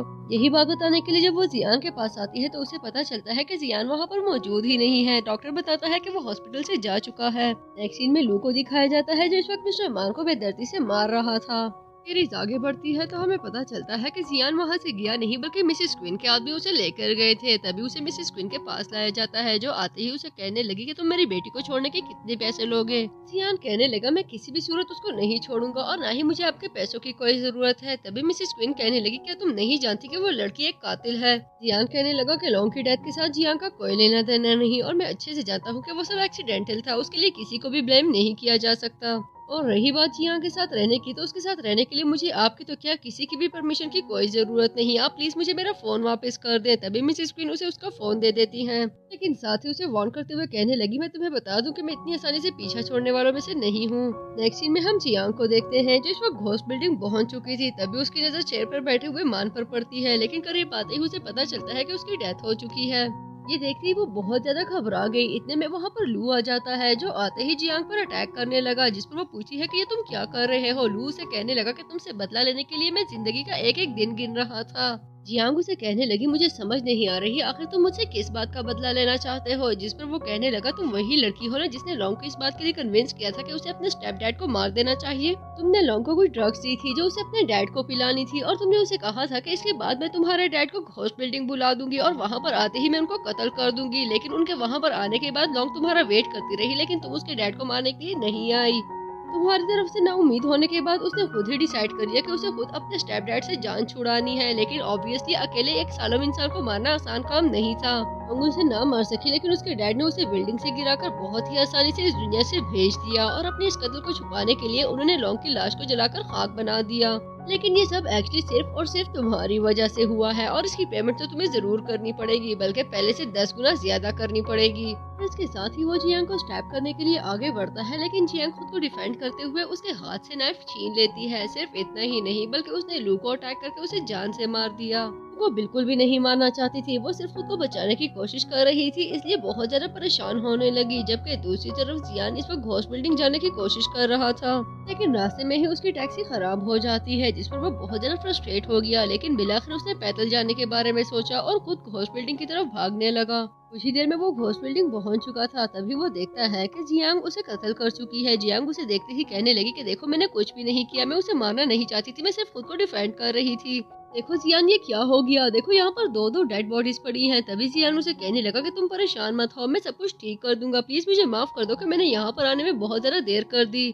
जियांग उसे पूछने लगी कि क्या तुम ये सब ठीक कर सकते हो, जिस पर वो बताता है कि हाँ एक्चुअली मैं टाइम में वापस आकर ये सारी चीजें चेंज कर दूंगा, तो हो सकता है कि ये सब कुछ ठीक हो जाए, इसलिए तुम बिल्कुल भी परेशान मत होना। नेक्स्ट सीन में हम जियान को देखते हैं जो इस वक्त पेजेस पर आज की स्टोरी लिख रहा था, और इसके साथ ही वो उन पेजेस को जला देता है, जिससे आज का दिन खत्म हो गया। अब दोबारा से हम वहाँ पर पहुँच जाते हैं जहाँ पर जियान मिसेस क्वीन के साथ उनकी गाड़ी में मौजूद था। तभी जियान सीधा घोस्ट बिल्डिंग चला जाता है जहाँ पर लू और जियांग दोनों मौजूद थे। लू को देखते ही जियान उनसे कहने लगा, मैं जानता हूँ कि तुमने मिस्टर मान को कत्ल किया है और अब मैं पुलिस को बुलाने वाला हूँ। ये सुनते ही लू वहाँ से भाग जाता है, जबकि जियान और जियांग उसका पीछा कर रहे थे। उनसे भागते हुए लू सबसे पहले सॉन्ग के पास जाता है। वो सॉन्ग का हाथ पकड़ के उसे अपने साथ चलने के लिए कहता है। तभी सॉन्ग उसे पूछने लगी कि आखिर तुम मुझे कहाँ लेकर जा रहे हो और तुम किससे भागने की कोशिश कर रहे हो। तभी वो बताता है कि एक्चुअली मैंने मिस्टर मान का कत्ल कर दिया है, अब इस दुनिया में तुम्हें परेशान करने वाला कोई नहीं होगा। मैं तुमसे प्रॉमिस करता हूँ कि मैं तुम्हें प्रोटेक्ट करूंगा और मेरे जीते जी कभी भी कोई तुम्हें परेशान नहीं कर सकेगा। तभी वो पूछने लगी कि आखिर तुमने मिस्टर मान के साथ ये सब क्यों किया। ठीक है कि वो मुझे बहुत परेशान करते थे, लेकिन उनकी डेथ को मैंने बिल्कुल भी एक्सपेक्ट नहीं किया था और ना ही मैं चाहती थी कि उनके साथ कुछ ऐसा हो।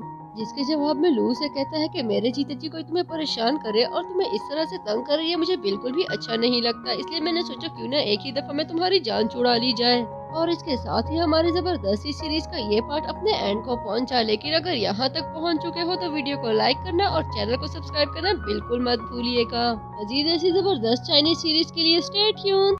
Hello friends, welcome to the part 3 of your favorite series The Future Lover. But before we continue the series, do not forget to like the video and subscribe to my channel.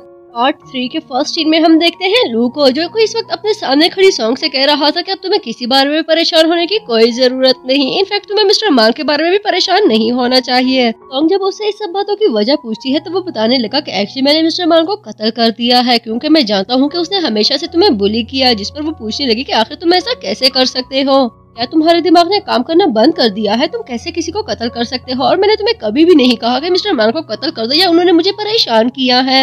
लेकिन लू से कहता है कि मुझे तुम्हारी परेशानी समझने के लिए तुम्हारे कहने की जरूरत नहीं है, और रही बात हम दोनों की तो अब हम हंसी खुशी अपनी जिंदगी गुजारेंगे। लेकिन तभी वहाँ पर जियान और जियांग आ जाते हैं, जिनको आता देखकर लू सॉन्ग को अपने सामने करते हुए कहने लगा कि अगर तुम में से किसी ने भी कदम आगे बढ़ाने की कोशिश की तो मैं इसको नीचे गिरा दूंगा। सॉन्ग विस्पर करते हुए कहने लगी, मैं अच्छे से जानती हूँ कि तुम मुझे कभी भी नुकसान नहीं पहुँचाओगे। जिस पर लू कहने लगा कि हाँ, तुम्हें नुकसान पहुँचाने के बारे में तो मैं सोच भी नहीं सकता, फिलहाल तो मैं सिर्फ इनकी अटेंशन डाइवर्ट करना चाहता हूँ। और इसके साथ ही वो सुसाइड कर लेता है। इस सब पर यकीन करना सॉन्ग के लिए बिल्कुल भी आसान नहीं था। तभी वो नीचे आकर लू को उठाने की कोशिश करती है, लेकिन वो पूरी तरह से बेहोश था।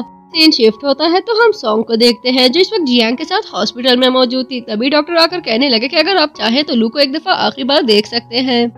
सॉन्ग जियांग को बताती है, मुझे बिल्कुल भी आइडिया नहीं था कि लू मुझे इस हद तक पसंद करता होगा। काश उसने एक दफा अपनी फीलिंग्स खुल के एक्सप्रेस की होती। जियांग उसे यकीन दिलाती है कि कुछ भी हो जाए, मैं और जियान हमेशा तुम्हारा साथ देंगे और हमारे होते हुए तुम कभी भी खुद को अकेले मत समझना। सॉन्ग लू को देखने के लिए अंदर जाती है, लेकिन लू को इस हालत में देखना बिल्कुल भी आसान नहीं था। तभी वो कहने लगी, लू मैं तुम्हें बहुत ज्यादा पसंद करती हूँ। और लू के साथ गुजारे हुए अच्छे मोमेंट्स उसे रह रहकर याद आ रहे थे। जबकि दूसरी तरफ जियान भी हॉस्पिटल पहुंच चुका था, जिसको आता देखकर जियांग उससे पूछती है कि तुम्हें पूरा यकीन है कि लू सिर्फ सॉन्ग का बदला लेने के लिए ये सब कर रहा था। जिस पर वो कहने लगा कि हाँ बिल्कुल ऐसा ही है। जियांग उससे पूछने लगी कि आखिर तुम लू के बारे में इतना सब कैसे जानते हो। इतने में वहाँ पर उसकी मॉम आ जाती है, जो उसे जियांग के साथ देख चुकी थी। तभी वो दोनों वहाँ से भाग गए। काफी देर तक भागते रहने के बाद जब वो दोनों एक जगह रुक जाते हैं, तभी जियांग उसे पूछने लगी, मेरी मॉम को कैसे पता चला कि हम दोनों इस वक्त हॉस्पिटल में मौजूद हैं। जिस पर जियांग कहने लगा, मुझे लगता है कि वो मेरा पीछा कर रही थी। इतने में जियांग को अपनी मॉम की नंबर से कुछ पिक्चर्स रिसीव होती हैं। एक्चुअली ये वही पिक्चर्स थी जिनको लेकर मान हमेशा उसे ब्लैकमेल किया करता था। तभी वो जियान से कहने लगी, अब मुझे कोई नहीं बचा सकता, प्लीज जियान मुझे यहाँ से ले चलो। अब यहाँ पर रहना मेरे लिए बिल्कुल भी सेफ नहीं। प्लीज आगे बढ़ती है तो हम मिसेस क्वीन को देखते हैं, जो इस वक्त काफी गुस्से में थी और अपने गार्ड से कह रही थी कि मैं तुम लोगों को फालतू में पाले जा रही हूँ, तुम लोग मेरे किसी काम के नहीं। तभी उनकी सेक्रेटरी उनके पास आकर कहने लगी कि आपको ज्यादा परेशान होने की कोई जरूरत नहीं, मुझे पूरा यकीन है कि वो दोनों या तो किसी होटल में होंगे या किसी इन में।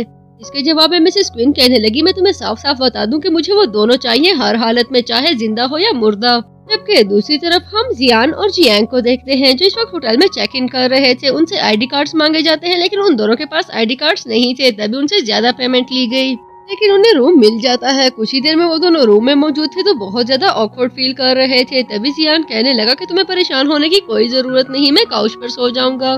नेक्स्ट सीन में वो दोनों टेरेस पर मौजूद थे। तभी जियांग जियान से पूछने लगी कि क्या तुम्हें सच में लगता है कि तुम पास में जाकर चीजों को चेंज कर सकते हो, तुम्हारे पास ये पावर कहाँ से आई। तभी जियान उसे अपनी इस एक्स्ट्राऑर्डिनरी पावर के बारे में एक्सप्लेन करता है। फ्लैशबैक के थ्रू हम जियान को देखते हैं, जो इस वक्त अपना काम करते हुए सोच रहा था, काश मैं पास में जा सकता। अगर मेरे पास पावर होती तो मैं अपने पास में जाकर उन सारी चीजों को चेंज कर देता जो कभी करने की मुझ में हिम्मत नहीं हो सकी। अभी वो सोच ही रहा था कि लाइट चली जाती है। तभी अपने काम के लिए उसे रोशनी चाहिए थी, इसलिए वो कैंडल जला लेता है, जिसकी वजह से उसके हाथ में मौजूद पेज जल गया। लेकिन अचानक से आज का दिन खत्म हो गया। एक दफा फिर उसका पेज जल जाता है, जिससे उसको रियलाइज होता है कि अपने पेज को जलाने से वो पास्ट में जा सकता है। अभी वो जियांग को बताता है कि उस दिन के बाद से मैं पास्ट में जाकर उन चीजों को ठीक कर सकता हूँ जो मैं सही वक्त पर ना कर पाया। जियांग उससे पूछी है कि क्या तुम मुझे पहले से जानते थे, जिस पर वो कहने लगा कि हाँ मैं तुम्हें बचपन से जानता था। जिस पर जियांग पूछती है कि तुम मुझे कैसे जानते थे जबकि मैं तो तुम्हें पहचानती भी नहीं। तभी वो बताने लगा कि हम दोनों एक ही ऑर्फनेज में पले बड़े थे। जियांग कहने लगी, इसका मतलब है कि तुम वही जियान हो जो बचपन में मेरा बहुत अच्छा दोस्त रह चुका था। तभी जियांग कहने लगा कि हाँ मैं वही जियान हूँ जो हमेशा तुम्हारे साथ रहा करता था। तुम हमेशा से मेरे दिल के बहुत करीब थी, लेकिन मिसेस क्वीन ने तुम्हें अडॉप्ट कर लिया, उसके बाद हमारी कभी भी मुलाकात नहीं हो सकी। तभी वो पूछने लगी कि अगर तुम वही हो तो तुमने मुझे पहले क्यों नहीं बताया। कम से कम तुम्हें मुझे इतना तो बताना चाहिए था कि हम दोनों एक दूसरे को पहले से ही जानते हैं। जिस पर जियांग कहने लगा, एक्चुअली मैं बताना चाहता था लेकिन कभी हिम्मत ही नहीं बनी। लेकिन अब जियांग की उम्मीदें बढ़ती जा रही थी। तभी वो कहने लगी कि तुम हमेशा मेरी इतनी केयर क्यों करते हो। जिस पर वो कहने लगा, तुम मेरी बचपन की फ्रेंड हो, इसलिए मुझे तुम्हारी केयर करना अच्छा लगता है। जियांग जो कुछ स्पेशल सुनने के मूड में थी, ये सुनते ही उसका मूड खराब हो गया। तभी वो जियांग के करीब आते हुए उसे किस करने लगी, जिस पर जियांग अच्छा खासा शॉक हो गया। उसे समझ नहीं आ रही थी कि आखिर ये सब हो क्या रहा है, लेकिन इस शॉक से निकलने के लिए उसे बस कुछ ही देर लगी थी। तभी वो आगे बढ़ते हुए जियांग को पैशनेटली किस करने लगा। एक दूसरे को डीपली किस करते हुए वो दोनों रूम में चले आते हैं, जहाँ पर वो करीब से करीब तर होते जा रहे थे। लेकिन तभी जियांग को रियलाइज होता है कि शायद वो अपनी हद से आगे निकलने वाला है। तभी वो जियांग से कहने लगा, मुझे लगता है कि मुझे कुछ स्पेस मिलनी चाहिए। तभी वो रूम से बाहर आता है तो देखता है कि मिसेस क्वीन के आदमी वहाँ पर पहुँच चुके हैं। वो वापस आकर जियांग को अपने साथ बाहर ले गया। काफी देर तक वो दोनों उनके गार्ड से बचने की कोशिश में भागते रहे। तभी उनकी टक्कर एक गाड़ी से हो जाती है। जियांग को बचाने के चक्कर में जियांग खुद गाड़ी से एक्सीडेंट के बाद बेहोश हो गया। वो जियांग को देखने के लिए उसके पास आती है। तभी मिसेस क्वीन के गार्ड्स उसे पकड़ लेते हैं। कुछ ही देर में वो मिसेस क्वीन के सामने मौजूद थी और उनसे गिड़गिड़ाते हुए कह रही थी कि प्लीज मुझे जाने दो। प्लीज मॉम, आपने हमेशा मुझे अपनी बेटी कहा है, प्लीज मुझे जाने दे। अगर आज मैंने जियांग को ना देख लिया तो शायद मैं कभी भी जी नहीं पाऊंगी। जिस पर वो कहने लगी कि तुम्हें क्या हो गया है जियांग, मुझे यकीन नहीं आ रहा कि मेरे हाथों में पली हुई जियांग इस हद तक जा सकती है। किसी के होने या ना होने से तुम्हें क्या फर्क पड़ता है? तुम क्यों किसी और के लिए मुझसे रिक्वेस्ट कर रही हो? हम दोनों सेफ हैं, इससे ज्यादा कुछ भी मैटर नहीं करता। जिस पर वो कहने लगी कि प्लीज मॉम ऐसी बातें मत कर रहे, वो मेरे लिए बहुत ज्यादा इम्पोर्टेंट है। अगर वो नहीं रहा तो मैं कभी भी जी नहीं पाऊंगी। तभी उन लोगों को बताया जाता है कि जियांग की डेथ हो गई है और ये सुनते ही जियांग बेहोश हो जाती है। सीन शिफ्ट होता है तो हम जियांग को देखते हैं, जिसे होश आता है तो वो हॉस्पिटल में मौजूद थी। तभी उसे मिलने के लिए सॉन्ग आती है जो उसे कहने लगी कि मुझे सब पता चल गया है। मुझे पता है कि ये सब बर्दाश्त करना बिल्कुल भी आसान नहीं, क्योंकि मैं खुद इस सदमे से गुजर चुकी हूँ और मैं ये भी जानती हूँ कि तुम हमेशा जियांग के साथ एक अच्छी लाइफ गुजारना चाहती थी। इसके साथ ही वो जियांग की डायरी जियांग को देते हुए कहने लगी कि ये डायरी मुझे उसने खुद दी थी और वो चाहता था मैं ये डायरी उस इंसान को दूं जो उसके दिल के सबसे ज्यादा करीब हो। जबकि दूसरी तरफ मिसेस क्विन की सेक्रेटरी ने बताती है कि जियांग से मिलने के लिए उसकी फ्रेंड आई थी, जिस पर वो डांटते हुए कहने लगी कि इसके बाद जियांग को किसी से भी मिलने की परमिशन नहीं मिलनी चाहिए। वापिस आते हैं जियांग की तरफ, जो अब जियांग की डायरी पढ़ रही थी, जिसमें उसने लिखा था कि 2013 में मैंने पहली दफा 10 साल बाद जियांग को दोबारा से देखा था। तब वो अपने आप में मगन जा रही थी और उसे बिल्कुल भी आइडिया नहीं था कि उसके सामने उसके बचपन का दोस्त खड़ा है। लेकिन उसको देखते ही दोबारा से मेरी हार्ट बीट बहुत ज्यादा तेज हो गई थी। उसको देखते ही मुझे रियलाइज हुआ कि उसके जाने के बाद मेरी लाइफ कितनी बेरंग हो चुकी है और अगर मैं अपनी लाइफ को कलरफुल बनाना चाहता हूँ तो मेरी लाइफ में जियांग का होना बहुत ज्यादा जरूरी है। होते होते जियान उस पेज तक आ जाती है जहाँ पर जियान की डेथ हो चुकी थी। तभी उसे याद आता है कि जियान ने उसे बताया था कि किसी भी दिन को अपनी जिंदगी से निकालने के लिए हमें उसके पेज को फाड़ना पड़ता है। तभी वो उसके पेज को फाड़कर जला देती है और उसे रियलाइज होता है कि अब वो वाकई अपनी लाइफ में पीछे जा चुकी है, जहाँ पर उसको गुंडों से बचाने के लिए एक दफा फिर जियान आ चुका था। जियान जियांग को बचाता है, तभी वो गुंडा वहाँ से भाग गया। उसके बाद जियांग उसके पास आकर कहने लगी कि मुझे बचाने के लिए थैंक्स। तभी जियान उसे पूछने लगा कि क्या तुम मुझे जानती हो, जिस पर जियांग खुद को इंट्रोड्यूस कराते हुए कहने लगी कि एक्चुअली हम दोनों चाइल्डहुड फ्रेंड्स रह चुके हैं और हम दोनों एक ही ऑर्फनेज में पले बड़े हैं। और ये सुनते ही जियान कहने लगी कि ठीक है, मैं तुम्हें पहचान चुका हूँ। एक दूसरे को दोबारा से मिलकर वो दोनों ही बहुत ज्यादा खुश थे। तभी जियान कहने लगा मुझे लगता है कि हमें एक दूसरे को वीचैट पर ऐड करना चाहिए और यूं वो दोनों एक दूसरे को ऐड कर लेते हैं। वहाँ से जाने से पहले जियांग कहने लगी मुझे लगता है कि तुमने आज मुझे बहुत मुश्किल में हेल्प की है और इसी खुशी में मैं तुम्हें कल ट्रीट देना चाहती हूँ। क्या तुम मुझसे मिलना पसंद करोगे? इसके जवाब में वो कहने लगा कि हाँ, मैं तुमसे जरूर मिलना चाहूंगा। मैं तुम्हें वीचैट पर मैसेज करूंगा और हम पूरा प्लान डिस्कस करेंगे। सीरीज आगे बढ़ती है तो हम जियांग और जियांग की कॉन्वर्सेशन को देखते हैं, जिनकी लंबी बातें जारी थी और दोनों ही एक दूसरे से मिलने के बाद बहुत ज्यादा खुश थे। सीरीज आगे बढ़ती है तो हम जियांग को देखते हैं जो इस वक्त बास्केटबॉल खेलने के लिए आया था। तभी लू उसके पास आकर बैठ जाता है, जिसको पानी ऑफर करने के बाद जियान उसे कहने लगा मुझे लगता है कि हम दोनों एक ही कॉलेज में पढ़ते हैं। इसके जवाब में लू कहने लगा कि देखो ये कितना अच्छा कोइंसिडेंट है, मुझे लगता है कि हम दोनों की अच्छी फ्रेंडशिप हो सकती है। और यूं वो दोनों अच्छे फ्रेंड्स बन गए। सीन शिफ्ट होता है तो जियान जियांग से मिलने के लिए पहुंच चुका था। उसको देखते ही जियांग कहने लगी मुझे लगता है कि तुमने मुझे इम्प्रेस करने के लिए अच्छी ड्रेसिंग की है, लेकिन तुम सच में अच्छे लग रहे हो। अपनी तारीफ सुनने के बाद जियांग काफी खुश हो गया। तभी उनकी नजर सॉन्ग पर पड़ती है, जिसे इस वक्त किडनैप किया जा रहा था। तभी वो उन दोनों का पीछा करने लगे।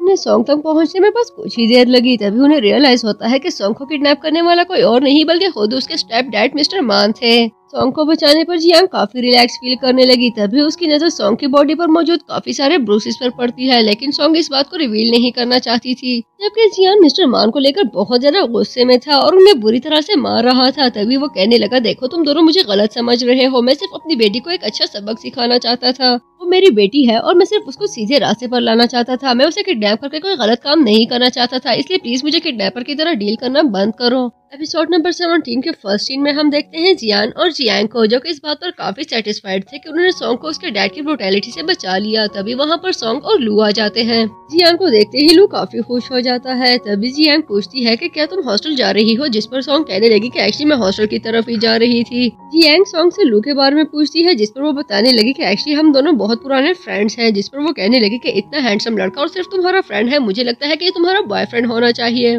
जियांग की ये बात सुनकर जियांग को बिल्कुल भी अच्छा नहीं लगा था और वो बहुत ज्यादा अनकंफर्टेबल फील करने लगा था, जबकि खुद सॉन्ग भी शर्मा कर रह गई। जियांग सॉन्ग के साथ कल की क्लासेस को डिस्कस करती है, जिस पर सॉन्ग कहने लगी कि हाँ बहुत जल्द हमारे एग्जाम स्टार्ट होने वाले हैं और मुझे लगता है कि अब हमें बहुत ज्यादा मेहनत करनी चाहिए। जियांग सॉन्ग को अपने साथ हॉस्टल चलने के लिए कहती है, तभी वो दोनों वहाँ से चली गई। लेकिन उनके जाने के बाद भी जियांग का मूड अच्छा खासा खराब था। लेकिन रू से कहता है कि मैं तुम्हारे साथ ही हॉस्टल जाऊंगा। सीन शिफ्ट होता है तो हम जियांग को देखते हैं, जो इस वक्त जियांग के साथ आउटिंग पर आया था। तभी वो जियांग से कहने लगा, मुझे बिल्कुल भी अच्छा नहीं लगा तुमने कल जिस तरह लू के सामने उसकी तारीफ की। मुझे बिल्कुल भी आइडिया नहीं था कि किसी की हैंडसम पर्सनैलिटी तुम्हें इतनी इम्प्रेस करती होगी। जिस पर जियांग हंसते हुए कहने लगी कि क्या तुम जेलस फील कर रहे हो। तभी वो कहने लगा कि जेलस होने का तो सवाल भी पैदा नहीं होता। तभी जियांग उसे समझाती है कि वो लू को सिर्फ ऐसा फ्रेंड देखती है और वो किसी की भी पर्सनैलिटी से बिल्कुल भी इम्प्रेस नहीं होती। इसके साथ ही जियांग को अपने कुछ पिक्चर्स क्लिक करने के लिए कहती है। वो पोसेस बना रही थी जबकि जियांग को उसमें बहुत ज्यादा प्यार आ रहा था।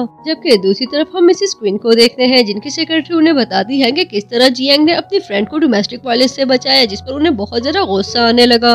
वो अपनी सेक्रेटरी से कहने लगी, मुझे बिल्कुल यकीन नहीं आ रहा है जियांग ऐसे फ्रेंड्स के साथ रहती है जिनके साथ डोमेस्टिक वायलेंस किया जाए। मैं उसको बिल्कुल भी ऐसी कंपनी में रहने नहीं दूंगी। सीरीज आगे बढ़ती है तो हम जियांग को देखते हैं, जो इस वक्त जियांग के पास आ रहा था। तभी एक लड़की उसका रास्ता रोकती है और उसे कहने लगी, मुझे लगता है कि हम दोनों एक दूसरे को पहले से जानते हैं। जियांग की नजर जियान पर पड़ती है तो वो इस वक्त एक लड़की के साथ अपना फोन स्कैन करने में बिजी था, जिस पर उसे बिल्कुल भी अच्छा नहीं लगा। कुछ ही देर में जियान उसके पास आ जाता है। वो जियांग को ड्रिंक ऑफर करता है तो वो गुस्से में कहने लगी कि अब मेरी प्यास मर चुकी है, मुझे तुम्हारे पानी की बिल्कुल भी जरूरत नहीं। जिस पर जियान पूछता है कि क्या हुआ, तुम्हारा मूड क्यों खराब है। जिसके जवाब में जियांग कहने लगी कि मेरा मूड बिल्कुल भी खराब नहीं है और न ही मैं यहाँ पर अपना मूड खराब करने के लिए आई हूँ, लेकिन तुम जो करते फिर रहे हो तुम्हें उस पर नजर रखनी चाहिए। जियांग का मूड ठीक होता है, इससे पहले ही वहाँ पर वो लड़की दोबारा से आ जाती है, जो जियान को देखते हुए कहने लगी कि मैं तुम्हें ये छोटा सा आइटम देना चाहती थी। उसके जाने के बाद जियान वही आइटम जियांग को देने लगा, लेकिन जियांग उसे एक्सेप्ट नहीं करती और कहने लगी कि ये गिफ्ट वो लड़की तुम्हारे लिए लाई है, तुम किसी और का लाया हुआ गिफ्ट मुझे कैसे दे सकते हो। मुझे लगता है कि तुम्हें इसे खुद संभाल कर रखना चाहिए। जियांग की इस बात पर जियान अच्छा खासा कंफ्यूज हो चुका था। तभी वो कहने लगा, मुझे समझ नहीं आ रही कि तुमने क्यों अपना मूड खराब कर लिया है और तुम किस बारे में बात कर रही हो। इस पर जियांग कहने लगी कि तुम्हारे कहने पर मैं तुम्हारे साथ आउटिंग पर आई हूँ, लेकिन यहाँ पर तुम्हारी तवज्जो मुझ पर कम और किसी और लड़की पर ज्यादा है। मैंने खुद तुम्हें उस लड़की से बात करते हुए देखा, पता नहीं तुम्हारी बचपन की सहेली कहाँ से निकल कर आ गई। जिस पर जियान कहने लगा कि देखो तुम जैसे सोच रही हो वैसा कुछ भी नहीं है और न ही वो लड़की मेरी फ्रेंड है। लेकिन जियांग बिल्कुल भी सेटिस्फाइड नहीं हुई थी और कहने लगी कि झूठ मत बोलो, मैंने खुद तुम्हें उस लड़की को अपने साथ वीचैट पर ऐड करते हुए देखा था। तभी वो बताने लगा कि एक्चुअली वो लड़की मेरी फ्रेंड नहीं बल्कि वो कुछ प्रोडक्ट सेल कर रही थी। उसकी प्रोडक्ट्स मुझे अच्छी लगी तो मैंने सोचा क्यों ना उनमें से कुछ आइटम्स तुम्हारे लिए खरीद ली जाए, और उसे पेमेंट करने के लिए ही मैं उसके फोन को स्कैन कर रहा था। मैंने उसे बिल्कुल भी वीचैट पर ऐड नहीं किया। लेकिन जियांग का गुस्सा बिल्कुल भी ठंडा नहीं हुआ था। तभी वो उस आइटम को जोर से जमीन पर फेंक देती है। इतने में उसको रियलाइज होता है कि जियांग की कही हुई बातें सच हैं। एक्चुअली वो उस लड़की को पेमेंट ही कर रहा था, इसीलिए वो उस आइटम को उठाने के लिए आगे बढ़ती है और जमीन से उठाने लगी। लेकिन वो जमीन से उस आइटम को उठाती है इससे पहले ही उसकी नजर अपने सामने खड़ी मिसेस क्वीन पर पड़ती है, जो कि इस वक्त बहुत ज्यादा गुस्से में थी। मिसेस क्वीन को देखते ही जियांग का रंग फक से उड़ गया और वो अच्छे से जानती थी कि अब एक बहुत बड़ी गड़बड़ हो चुकी है। और इसके साथ ही हमारी जबरदस्ती सीरीज का ये पार्ट अपने एंड को पहुंचा। लेकिन अगर यहाँ तक पहुंच चुके हो तो वीडियो को लाइक करना और चैनल को सब्सक्राइब करना बिल्कुल भी मत भूलिएगा। मजीद ऐसी जबरदस्त चाइनीज सीरीज के लिए स्टे ट्यून। हेलो दोस्तों, हाजिर हूँ आपकी favourite series the future lover के लास्ट पार्ट के साथ। But before we continue the series do not forget to like the video and subscribe to my channel. Last part के फर्स्ट सीन में हम देखते हैं लू को, जो कि इस वक्त बहुत बेताबी से सॉन्ग का वेट कर रहा था, लेकिन सॉन्ग वहाँ पर नहीं आती। तभी वो बहुत ज्यादा परेशान हो जाता है। इस परेशानी को शेयर करने के लिए वो जियांग को कॉल करके बताता है कि बहुत टाइम हो गया है, मैं सॉन्ग का वेट कर रहा हूँ, लेकिन वो अभी तक मुझसे मिलने के लिए नहीं आई। इनफैक्ट मैंने उसे आज कॉलेज में भी नहीं देखा था। अगर तुम्हारी जियांग से बात हो तो उसे जरूर पूछना कि सॉन्ग कहाँ पर है, या अगर तुम किसी और तरह से सॉन्ग के बारे में पता करा सको तो मेरे लिए बहुत अच्छा हो जाएगा। जिस पर जियांग कहता है कि ठीक है तुम परेशान मत हो, मैं पता कराता हूँ। लेकिन एक्चुअली सॉन्ग उसके पास ही मौजूद थी। तभी जियान सॉन्ग से पूछने लगा कि तुम उसके पास क्यों नहीं जा रही। जिस पर सॉन्ग बताती है कि ये वो लू नहीं जिसे मैंने कभी प्यार किया था, क्योंकि डेथ हो चुकी थी और उसे मिलने के लिए मुझे टाइम में पीछे जाना पड़ा। लेकिन अब मुझे उससे वो रियल फीलिंग्स नहीं आती, क्योंकि ये वो लू है ही नहीं जिसके साथ मैंने कभी टाइम स्पेंड किया था। सॉन्ग जियान से कहने लगी, मुझे लगता है कि शायद तुम भूल चुके हो, लेकिन टाइम में पीछे जाना तुमने ही मुझे सिखाया था। बल्कि अगर सच कहूँ तो मैंने रिक्वेस्ट कर करके तुम्हें इस बात के लिए कन्विंस किया था कि तुम मुझे सिखा दो। लेकिन अब मुझे रियलाइज हुआ है कि वक्त में पीछे जाने से भी हम अपने पार्टनर को नहीं ढूंढ पाते, क्योंकि वो इंसान रहता ही नहीं जिसके साथ हमारी फीलिंग्स डेवलप हो चुकी हों। जबकि दूसरी तरफ हम जियांग को देखते हैं, जो इस वक्त मिसेस क्वीन के सामने मौजूद थी। मिसेस क्वीन उसे बताती है कि मैंने कुछ लॉयर्स को हायर किया है, मैं चाहती हूँ कि तुम उनसे मिलो ताकि वो सारी चीजों को लेकर तुम्हें गाइड कर सकें। इसके साथ ही मिसेस क्वीन उससे पूछती है कि कहीं तुम किसी को डेट तो नहीं कर रही। तभी वो बताने लगी कि नहीं, मैं किसी को भी डेट नहीं कर रही, लेकिन एक्चुअली मैं चाहती हूँ कि मेरा एक बॉयफ्रेंड हो। इसके जवाब में मिसेस क्वीन कहने लगी, मुझे लगता है कि तुम कुछ ज्यादा ही जल्दी मचा रही हो और जिसको तुम डेट करने वाली हो वो ट्रस्टवर्दी है भी या नहीं इस बात की कोई गारंटी नहीं है, इसलिए तुम आराम से रहो। लेकिन जियांग उनसे कहती है कि मॉम, मैं अब एक ग्रोन अप लड़की हूँ, मुझे अपने हर काम के लिए आपकी परमिशन की जरूरत नहीं है, अपने डिसीजंस मैं खुद ले सकती हूँ, इसलिए अच्छा होगा कि आप मुझे थोड़ी सी फ्रीडम दे दें। जियांग की इस बात पर तो उन्हें जैसे यकीन ही ना आया। तभी वो कहने लगी, जरा दोबारा से कहना तुमने क्या कहा। तभी जियांग एक दफा फिर कहती है कि अब मैं बड़ी हो चुकी हूँ, इसलिए प्लीज मेरे सर से अपना हाथ उठा लें। अपने हर डिसीजन के लिए मुझे आपके अप्रूवल की कोई जरूरत नहीं। और ये सुनते ही मिसेस क्वीन अपनी असिस्टेंट से कहती है कि मुझे पनिश करना। तभी जियांग कहने लगी कि प्लीज मुझे इस तरह से मॉरल पनिशमेंट देना बंद कर दे। अब मैं वो छोटी बच्ची नहीं रही जो आपकी इस तरह की हरकतों से डरकर अपने डिसीजंस वापस ले लिया करती थी और उठकर बाहर आ जाती है, लेकिन एक्चुअली वो बहुत ज्यादा घबरा चुकी थी। वो जियांग को कॉल करके बुलाती है और उसके आते ही उसे कहने लगी कि देखो, मैंने अपनी जिंदगी का एक बहुत बड़ा मार का हाल कर लिया है, अब से हम दोनों एक हो जाएंगे। मिसेस क्वीन तो क्या, अब इस दुनिया की कोई भी ताकत हम दोनों को एक होने से नहीं रोक सकेगी। लेकिन जियांग को कुछ भी समझ नहीं आ रहा था कि वो इस वक्त क्या बात कर रही है। जियांग कुछ एक्सप्लेन करने की बजाय माइक लेकर स्टेज पर चली जाती है, जहाँ पर वो जियांग के लिए सिंगिंग कर रही थी और अपना गाया हुआ गाना उसे डेडिकेट करती है। सिर्फ इतना ही नहीं बल्कि वो सब लोगों के सामने उसे बताने लगी कि वो उसे कितना प्यार करती है और साथ ही उससे पूछती है कि क्या तुम मेरे साथ शादी करना चाहोगे। जिसके जवाब में जियांग कंफ्यूजन की हालत में कहने लगा कि नहीं, मैं तुमसे कभी भी शादी नहीं करूंगा, और वहाँ से चला गया। जियांग को कुछ समझ नहीं आ रही थी कि आखिर ये हो क्या रहा है। जियान इस तरह कैसे उसे इनकार कर सकता है और उसके पीछे पीछे जाने लगी, लेकिन जियान वहाँ से जा चुका था। गाड़ी में बैठा जियान बहुत ज्यादा कंफ्यूज हो चुका था और उसे बिल्कुल समझ नहीं आ रही थी कि जियान किस तरह उसे ऐसे सब लोगों के सामने प्रपोज कर सकती है, जबकि उन दोनों के बीच में कभी भी ऐसा कुछ नहीं था। जबकि दूसरी तरफ हम लू को देखते हैं, जो इस वक्त सॉन्ग के सामने खड़ा उसे कह रहा था कि मैं सारा दिन तुम्हारा वेट करता रहा, तुम कहाँ थी, तुमने एक दफा भी मेरी कॉल नहीं उठाई और ना ही मुझसे मिलने के लिए आई। इस पर सॉन्ग उसे कहती है कि मैं बिजी थी और जहाँ तक तुमसे मिलने के लिए आने की बात है तो मैंने तुमसे कभी नहीं कहा था कि तुम मेरा वेट करो या मैं तुमसे मिलने के लिए आऊंगी, और ना ही हम दोनों के बीच में ऐसा कुछ है। लू से कहने लगा, ये तुम कैसी बातें कर रही हो, क्या तुम भूल चुकी हो कि हम दोनों एक दूसरे को कितना पसंद करते थे। जिसके जवाब में वो कहने लगी कि हमारे बीच में ऐसा कुछ भी नहीं है, तुम गलतफहमी का शिकार हो चुके हो। लू उसे बार बार कन्विंस करने की कोशिश करता है, लेकिन सॉन्ग ने तो जैसे डिसाइड ही कर लिया था कि उसे लू की किसी बात पर यकीन नहीं करना और ना ही उसे लू की कोई बात सुननी है।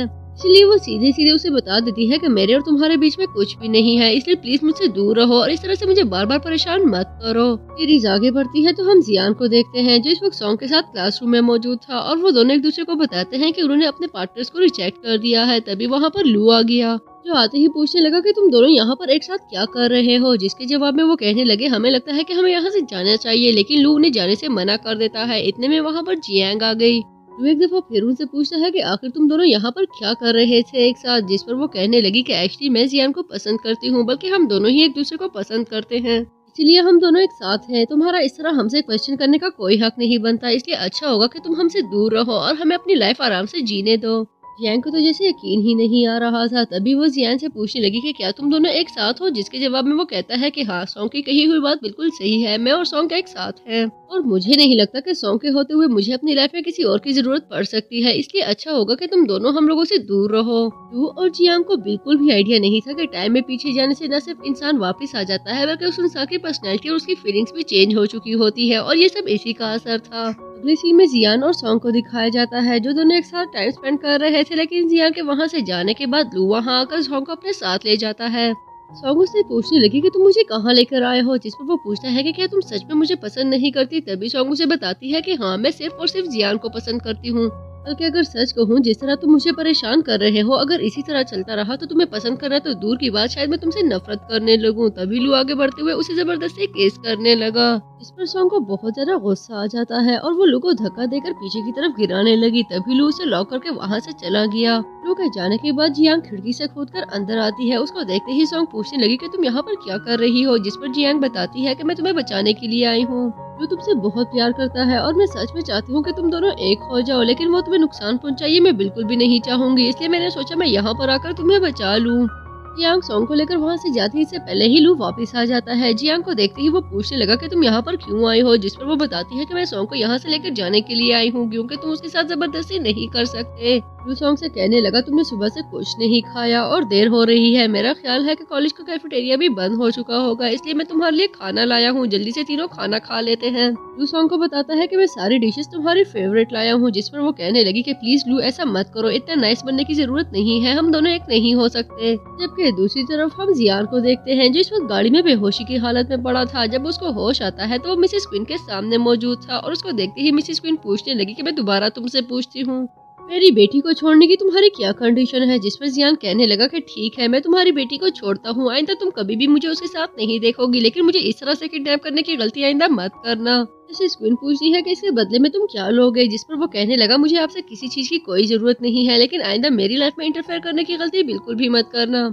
इसके जवाब में मिसेस क्वीन कहने लगी कि तुम्हारी इन खाली खोली बातों पर मैं बिल्कुल भी यकीन नहीं करने वाली। जब तक तुम मुझे यकीन ना दिला दो कि तुम कभी भी जियान की लाइफ में दोबारा से नहीं आओगे, मैं तुम्हें जाने नहीं दूंगी। जिस पर जियान कहने लगा कि ठीक है, ऐसा है तो ऐसा ही सही, मैं आपको करके दिखा देता हूँ कि मुझे आपकी बेटी में बिल्कुल भी कोई इंटरेस्ट नहीं है और न ही मैं उसके साथ रहना चाहता हूँ। सीन शिफ्ट होता है तो हम लू को देखते हैं जिसके सामने बैठी सॉन्ग उसे एक्सप्लेन कर रही थी कि एक्चुअली मैं फ्यूचर से वापस पास्ट में आई हूँ, इसलिए मेरी फीलिंग्स चेंज हो चुकी हैं। इनफैक्ट सिर्फ मैं ही नहीं बल्कि जियांग भी फ्यूचर से वापस पास्ट में आई है, लेकिन ये नहीं जानती कि अब जियांग की भी फीलिंग्स चेंज हो चुकी है क्योंकि सब सेम नहीं रहता। लू ने एक्सप्लेन करता है कि एक्चुअली हम टाइमलाइन में खो चुके हैं, इसलिए सारी चीजें गड़बड़ हो चुकी है। तभी जियांग को कॉल आती है जिसमें उसकी मॉम उसे बता रही थी कि जियान मेरे पास मौजूद है। ये सुनते ही जियांग जियान को देखने के लिए पहुंचती है, लेकिन जियान उसे कहता है कि मैं तुम्हारे साथ नहीं रहना चाहता, मैंने तुम्हें पहले ही बता दिया था कि मैं तुम्हें पसंद नहीं करता और न ही मुझे तुम्हें कोई इंटरेस्ट है। जियांग उसे पूछती है कि क्या ये सब कहने के लिए कोई तुम्हें प्रेशराइज कर रहा है? जिस पर वो फ्रस्ट्रेट होते हुए कहने लगा कि कोई भी मुझे प्रेशराइज नहीं कर रहा, बस मैं तुम्हें पसंद नहीं करता, इसलिए मुझे छोड़ दो। ये सब सुनकर अगर जियांग को बुरा लग रहा था तो पीछे खड़ी मिसेस क्वीन काफी सेटिस्फाइड फील कर रही थी। तभी जियांग कहने लगा कि देखो, मैं तुम्हें पहले ही बता चुका हूँ कि मैं तुम्हारी वजह से सॉन्ग को परेशान नहीं करना चाहता। इस पर जियांग कहने लगी कि देखो, अगर तुम मिसेस क्वीन की वजह से परेशान होकर ये सब कह रहे हो तो मैं तुमसे प्रॉमिस करती हूँ कि मैं सब ठीक कर दूंगी। उनकी वजह से मैं अपनी लाइफ कभी भी डिस्टर्ब नहीं होने दूंगी। जिस पर जियांग कहने लगा कि आखिर तुम्हें समझ क्यों नहीं आती? मैंने तुम्हें बता तो दिया है कि ये सब मैं अपनी मन की बातें तुमसे कर रहा हूँ, बार बार तुम्हें नहीं समझा सकता कि तुम मुझसे दूर रहो, यही तुम्हारे लिए अच्छा है। जियांग एक दफा फिर उसे रोकने की कोशिश करती है जिस पर वो बुरी तरह से रिजेक्ट करते हुए वहाँ से जाने लगा। तभी वहाँ पर मिसेस क्वीन आ जाती है जो आते ही कहने लगी, देखा जियांग, मैंने तुम्हें कहा था ना, ये लड़के किसी के नहीं होते, इनके पीछे खुद को ख्वार करने की कोई जरूरत नहीं, लेकिन पता नहीं क्यों तुमने मेरी बात पर यकीन ना किया। मैं तुम्हारी माँ हूँ, मुझसे ज्यादा कोई भी तुम्हारा भला नहीं चाहेगा। अगर तुम मेरी मानो तो चाइना छोड़कर अब्रॉड चली जाओ ताकि तुम दोबारा से अपनी लाइफ स्टार्ट कर सको। नेक्स्ट सीन में हम सॉन्ग को देखते हैं जो इस वक्त लू से कह रही थी कि मेरा कॉलेज जाने का टाइम हो गया है, इसलिए प्लीज मुझे जाने दो। जिस पर वो कहने लगा कि तुम्हें पहले ब्रेकफास्ट करना चाहिए। एक्चुअली लू बहुत ज्यादा डिसहार्ट हो चुका था। तभी वो सॉन्ग से पूछने लगा कि क्या हम दोबारा से पहले जैसे नहीं हो सकते? देखो, हमने कितने अच्छे मोमेंट्स एक साथ गुजारे थे। सॉन्ग लू के साथ गुजारे हुए मोमेंट्स को चेरिश करती है, लेकिन तभी उससे कहने लगी कि नहीं, हम दोनों दोबारा से कभी भी एक नहीं हो सकते क्योंकि इस तरह हमारी लाइफ में बहुत सारे व्हाट इफ्स आ जाएंगे। कि मैं अपनी लाइफ बहुत सारे सवालों के जवाब ढूंढने में जाया नहीं करना चाहती। वो वहाँ से चली गई, लेकिन वो नहीं जानती थी कि वो एक दफा फिर लू का दिल बुरी तरह से तोड़कर जा रही है। जबकि दूसरी तरफ हम जियांग को देखते हैं जिस वक्त अपनी मॉम के साथ एयरपोर्ट की तरफ जा रही थी, लेकिन जियांग की यादें उसका पीछा बिल्कुल भी नहीं छोड़ रही थी। तभी उसे रियलाइज हुआ कि उसने एक गलत डिसीजन लिया है। अगर आज वो चाइना से चली गई तो जियांग के साथ गुजारा हुआ चैप्टर हमेशा हमेशा के लिए खत्म हो जाएगा। तभी वो अपनी मॉम से कहने लगी कि मुझे वॉशरूम जाना है, मेरे पेट में बहुत ज्यादा दर्द हो रही है। मॉम उसको बिल्कुल भी अकेले नहीं जाने देना चाहती थी, लेकिन वो अच्छे से जानती थी कि वो इस तरह जियांग को दर्द में भी नहीं देख सकती। तभी वो कहने लगी कि मेरे साथ चालाकी करने की कोशिश बिल्कुल भी मत करना।